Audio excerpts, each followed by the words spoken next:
berbagai kegiatan amal ibadah. Tetapi pada sisi lain, kita juga harus menjaga jangan sampai amal ibadah yang sudah kita kerjakan itu dihancurkan oleh sikap kita sendiri. Bahwa kita sudah sholat, alhamdulillah. Bahwa kita sudah zakat dan memberikan sedekah, syukur. Bahwa kita sudah melaksanakan ibadah haji, thayyib. Apakah dengan demikian amal kita sudah menjadi banyak? Nanti dulu. Jangan berbangga hati dan puas diri. Pada kesempatan yang berbahagia ini, saya ingin menyampaikan satu hadis yang diriwayatkan oleh Imam Ad-Dailami, di mana Rasulullah sallallahu alaihi wasallam pernah bersabda, "Sittatu asya'in tuhbitul a'mal." Ada 6 perkara yang bisa menghancurkan amal yang sudah kita kerjakan. Salat yang sudah kita kerjakan itu, zakat yang sudah kita bayarkan itu, haji yang sudah kita tunaikan itu bisa dihancurkan oleh 6 perkara ini. Nanti di akhirat, pada saat setiap orang menunggu pahala dari ganjaran amal yang ia kerjakan di dunia ini, kita menanti dan menanti, ya Rabb, mana amal kebaikan saya? Mana pahala kebajikan yang saya lakukan? Hasilnya tidak ada. Amal yang kita kerjakan dihancurkan oleh sifat-sifat yang akan kita kemukakan pada pertemuan kali ini. Yang pertama yang bisa menghancurkan amal adalah al-istighalu bi'uyubil khalqi. Orang yang terlalu sibuk mencari-cari aib dan kekurangan pada diri orang lain. Habis waktunya hanya untuk mengorek-ngorek celah orang, sementara ia lupa pada aib dan celah dirinya sendiri. Sifat seperti ini menghancurkan amal yang sudah kita kerjakan. Sedangkan baginda Nabi mengajarkan, tuba liman syaghalahu aibuhu an uyubin nas.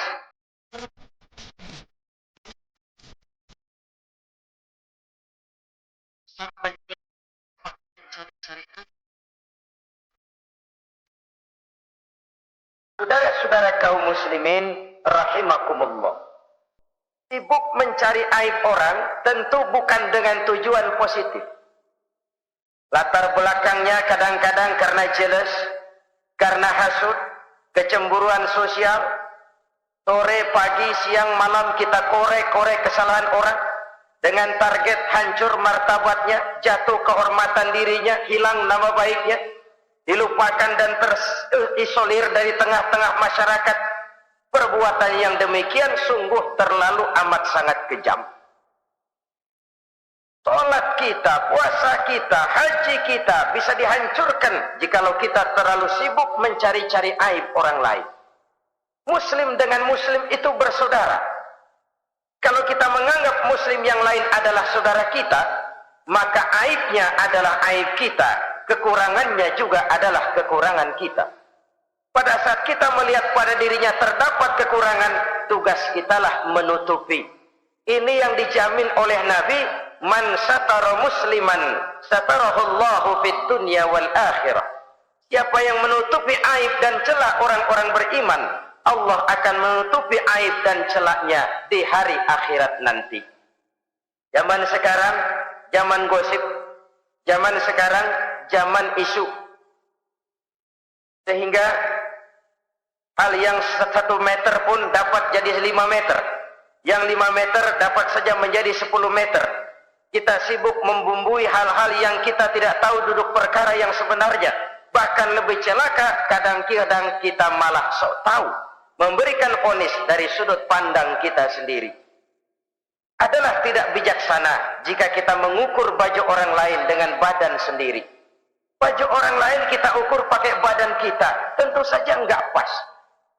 Begitulah, terlalu sibuk mencari-cari aib orang lain menghancurkan amal ibadah yang sudah kita kerjakan. Na'udzubillah summa na'udzubillah. Kadang-kadang hadir majelis taklim di pengajian, ngaji setengah jam, ngomongin orang 2 jam setengah. Tekor, defisit, belum bergeser dari majelis taklim. Ini kan penyakit rohani, di mana kedudukan kita antara sesama muslim bagaikan satu tubuh. Kalau yang satu sakit, yang lain ikut merasakan sakit. Yang satu terhina, yang lain ikut merasakan terhina. Jadi pada saat kita melihat aib orang lain, kita ceritakan di mana-mana, kita bongkar di mana-mana, tentu satu hal yang jelas, kita tidak senang kepada orang itu. Kita tidak senang kepada orang itu. Dan kalau sudah tidak senang, maka fungsi persaudaraan bisa berubah menjadi permusuhan. Oleh sebab itu, kalau ada dua orang berselisih, boleh kita bohong untuk mendamaikan dua orang tadi. Misalnya si A sama si B berantem nih, jengkel, marah-marahan. Saudara datang ke rumah si A. A, saya dengar kamu lagi marahan sama B. Iya itu si B, kurang ajar. Bangsat, bajingan, tengik. Pokoknya kalau ketemu, awas. Ah, saya kira sih enggak begitu. A, tadi saya ketemu B, dia bilang malah kangen sama sampean. Dia pengen ketemu, ingat masa lalu zaman sebantal berdua, sebatang rokok berdua. Dia kangen pengen ketemu. Padahal si B enggak ngomong apa-apa sama saya. Saya olah sedemikian rupa sampai si A tenang. A tenang, saya datang ke rumah B. B, katanya kamu lagi marahan sama si A. Iya tuh A, unyuk monyet. Udahlah, pokoknya kalau ketemu dia saya hantam habis.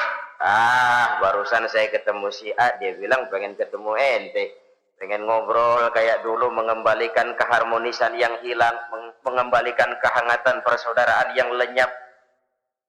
Si A tenang, si B adem. Kenapa? Karena bohong saya. Kesana saya ademin, kesini saya ademin. Jenis bohong seperti ini berpahala. Kenapa? Tujuannya mendamaikan orang yang sedang berselisih. Tapi kan orang bermental seperti ini jarang. Yang banyak kan tukang kompor sekarang. Kalau angetin sini, angetin muruk deh. Datang sama A, A, lu marahan sama B. Iya, gue kesel banget sama B. Emang? Diemang-emangin. Oh, udah dah, pokoknya gue mah kalau jadi elu takut sama si B, gue buka celana, gue pakai rok deh. Si A panas. A panas, datang ke rumah B. Komporin lagi. Dua-duanya panas, koslet, terjadi perkelahian. Biang iblisnya tukang kompornya. Sampai untuk mendamaikan dua orang yang berselisih, diizinkan berdusta. Kenapa? Prinsip Islam itu Islam. Mencari jalan damai, bukan mengeruhkan suasana. Inilah realitas di tengah-tengah masyarakat. Enakan ngomporin daripada nyiramin. Enakan manasin daripada mendamaikan dua orang yang sedang berselisih. Apalagi kalau kita punya kepentingan, main nimbrung aja kayak toge. Kagak ngerti urusan, nyampur aja nyampur. Toge kan begitu, toge ada laksa nimbrung, ada gado-gado ngikut, ada kredok masuk. Kagak ngerti juntrungan masalah, main nyampur aja nyampur. Ini kan tidak objektif namanya. Nah, mental seperti ini, wah, sholatnya khusyuk, zakat bayar, sedekah iya, tapi kalau suka cari-cari aib orang, jembreng kesalahan orang di mana-mana, sholatnya, puasanya, hajinya bisa dihancurkan oleh mental yang seperti ini. Jangan bangga-bangga, sholat saya sudah banyak, puasa saya hebat, mantap, haji saya tiap tahun mondar-mandir ke Mekah. Tapi kalau mental seperti ini masih ada, waspadalah. Amal yang kita kerjakan bisa hancur oleh mental, sikap mental kita sendiri. Ini yang pertama. Yang bisa menghancurkan amal, terlalu sibuk mencari-cari aib orang lain. Satu. Yang kedua, saudara-saudara, wa qaswatul qalbi. Orang yang hatinya keras, tidak mempan diberikan nasihat. Baik nasihat yang datang dari luar dirinya, ataupun nasihat yang datang dari dalam dirinya. Hatinya keras. Dikasih muka tembok, kulit badak, kuping kebo. Makhluk apa namanya itu? Wallahu a'lam. Rai gedek. Pantas ya kalau kita lihat sejarah, Islam itu turun di semenanjung Arabia sebagai test case. Masyarakat Arab 14 abad yang lalu dikenal keras, kasar, brutal, primitif dari berbagai aspek kehidupan. Standar kalau di tengah masyarakat yang begitu keras Islam berhasil, masyarakat lain lebih mudah masuk. Rasulullah diutus di Cianjur lalu dakwahnya sukses, saya nggak kagum. Paling-paling datang Nabi ke Cianjur disambut dengan ramah, enggak Rasul. Aya nama kumaha Rasul wae aya nama aja. Pasti aman, damai, tidak ada cerita perang. Tapi Masya Allah, turun di tengah satu struktur sosial yang keras, kasar, primitif. Menghadapi orang yang hatinya keras seperti ini, apa prinsip kebijaksanaan yang dilaksanakan oleh Rasul dalam menerapkan syariat Islam? Pertama, at-tadrij fit tasyri'. Dalam melaksanakan syariat, prosesnya melalui tahapan. Contoh, jahiliyah dulu itu paling senang sama mabuk. Geng, binteler. Oh, jahiliyah itu kalau sudah mabuk nggak cuman minum, mandi pakai arak. Subhanallah, mandi pakai arak. Menghadapi masyarakat yang seperti ini, apa strategi syariat Islam? Mula-mula ayat yang turun, yas'alunaka 'anil khamri wal maisir qul fihima ismun kabirun wa manafi'un linnas. Mereka bertanya kepadamu hai Muhammad tentang arak. Katakan, arak itu ada manfaatnya tapi juga ada bahayanya. Bahayanya lebih besar daripada manfaatnya. Tidak diharamkan dulu, tidak. Cuman dikasih sen. Teler emang enak. Oh, melayang ke langit. Cuman ada bahayanya. Bahayanya lebih besar daripada manfaatnya. Dikasih gambaran, dikasih sen. Tidak diharamkan mutlak dulu, tidak. Bertahap dikit dulu. Nih. Urusannya begini nih. Ada manfaatnya, tapi ada bahayanya. Bahayanya lebih besar daripada manfaatnya. Jak rasio berpikir. Setelah tahu bahayanya lebih besar, kan dikit-dikit mulain jauh. Mulain ngurangin, jaga jarak. Setelah ada jarak, turun peringatan kedua. La taqrabus salata wa antum sukara. Jangan dekati sholat kalau kamu lagi mabuk. Sholat sehari semalam 5 kali. Berarti 5 kali mereka harus jaga diri. Jangan sampai mabuk. Makin jauh. Setelah jauh sekali, kira-kira tidak goyah, turun vonis. Innamal khamr wal maisir wal ansab wal azlamu rijsun min amali syaitan fajtanibu la'allakum tuflihun. Arak itu najis, kotor, perbuatan setan. Jauhi, pasti kamu akan beruntung. Baru timbul hukum haramnya. Orang udah nggak kaget. Kenapa? Pagi-pagi udah dikasih sen. Bahayanya lebih besar. Kalau sholat jangan, kalau mabuk jangan mendekati sholat. Makin jauh. Ini tahapan. Sama juga kita kan. Begitu jebrol lahirnya, cuman susu ibu. Gedean dikit, sang ambon. Kan gitu. Gedean dikit, pisang ulek. Gedean dikit, nasi. Udah gede bener, jengkol jijelin. Proses. Coba bayi begitu lahir kasih pisang batu, tenggeng. Gak kuat menerima, belum waktunya.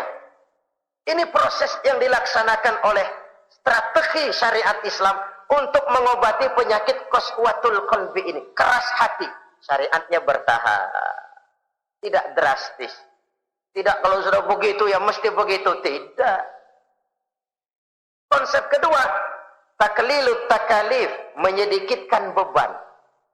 Coba kita lihat seluruh konsep agama, kalau kemampuan melaksanakan perintah berkurang, stressing perintahnya ikut turun. Angkat tuh beras 100 kilo. Nggak kuat pak, 30 kilo dulu deh.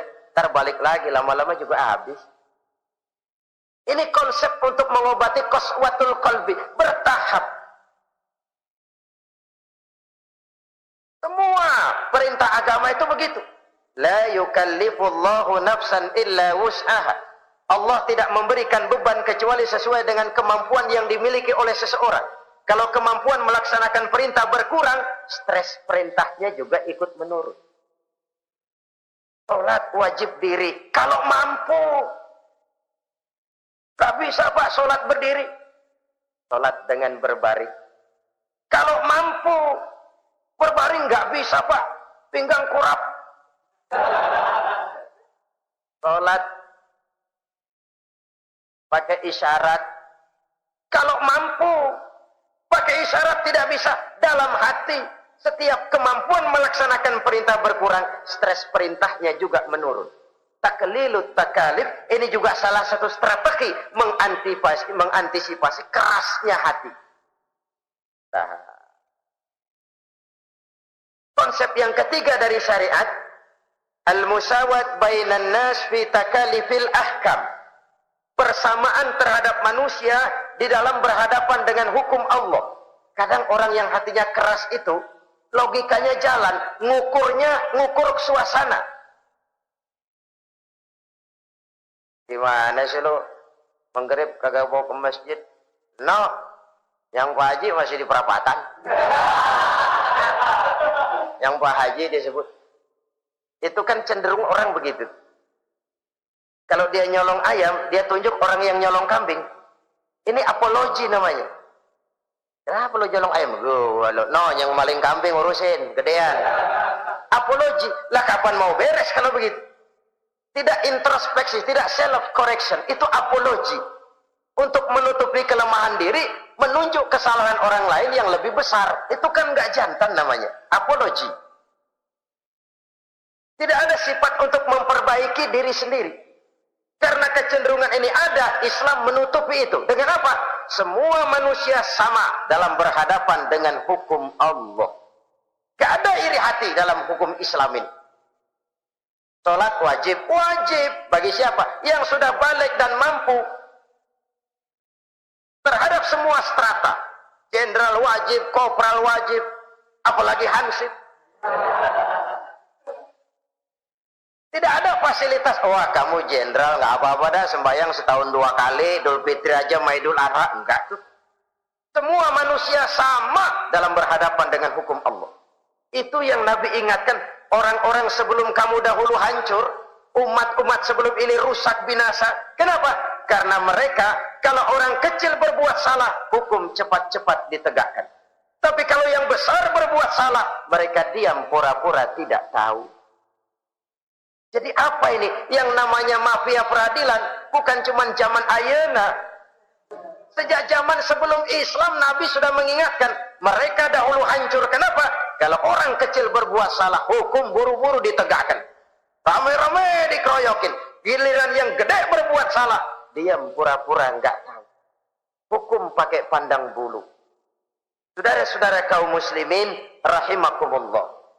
Oleh karena itu orang yang keras hati itu bisa merusak amalnya sendiri.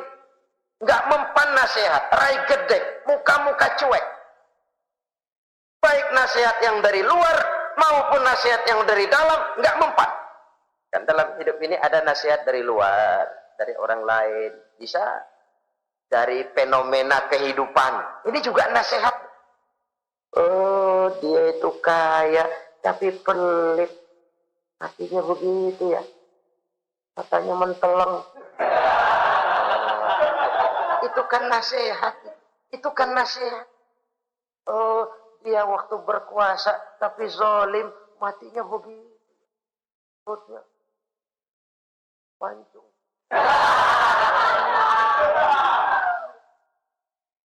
Fenomena kehidupan yang kita lihat, yang kita dengar, yang kita saksikan, itu semuanya bisa nasihat. Unzuru kaifa kana akibatul mukadzibin. Lihat kehidupan ini. Dunia ini kan sebuah sekolahan besar. Semua yang kita lihat, kita saksikan, kita pelajari bisa jadi contoh buat kita. Orang yang bijak yang bisa mengambil hikmah dari manapun datangnya. Baik dari yang baik maupun yang dari yang tidak baik. Saudara-saudara kaum muslimin rahimakumullah, nasihat yang datang dari luar, dari orang atau dari fenomena kehidupan, atau nasihat yang tumbuh dari dalam diri sendiri, perubahan organisme tubuh, itu kan nasihat. Ya Allah, sekarang cantik jelita, iya sedang sweet seventeenan, rambutnya hitam ikal berderai, iya semua memuji, alisnya katanya laksana semut beriring, dagunya bak pau dilayang. Kalau dia senyum semua orang terpesona. Sekarang 50 tahun yang akan datang coba senyum, kabur orang. Fenomena kehidupan. Apa yang tidak berakhir? Kenapa harus keras hati? Kita kata kita berkuasa, berapa hari kita punya jabatan? Kita kata kita kaya, berapa banyak harta kita? Kita kata kita alim, kita tahu. Apa yang kita tahu dari semesta jagat raya ini? Lalu apa yang tidak berakhir? Korun yang katanya kaya, mati itu. Fir'aun yang katanya gagah, mati. Napoleon Bonaparte, the Lion of Europe, singa daratan Eropa, mati. Saking matinya, mati.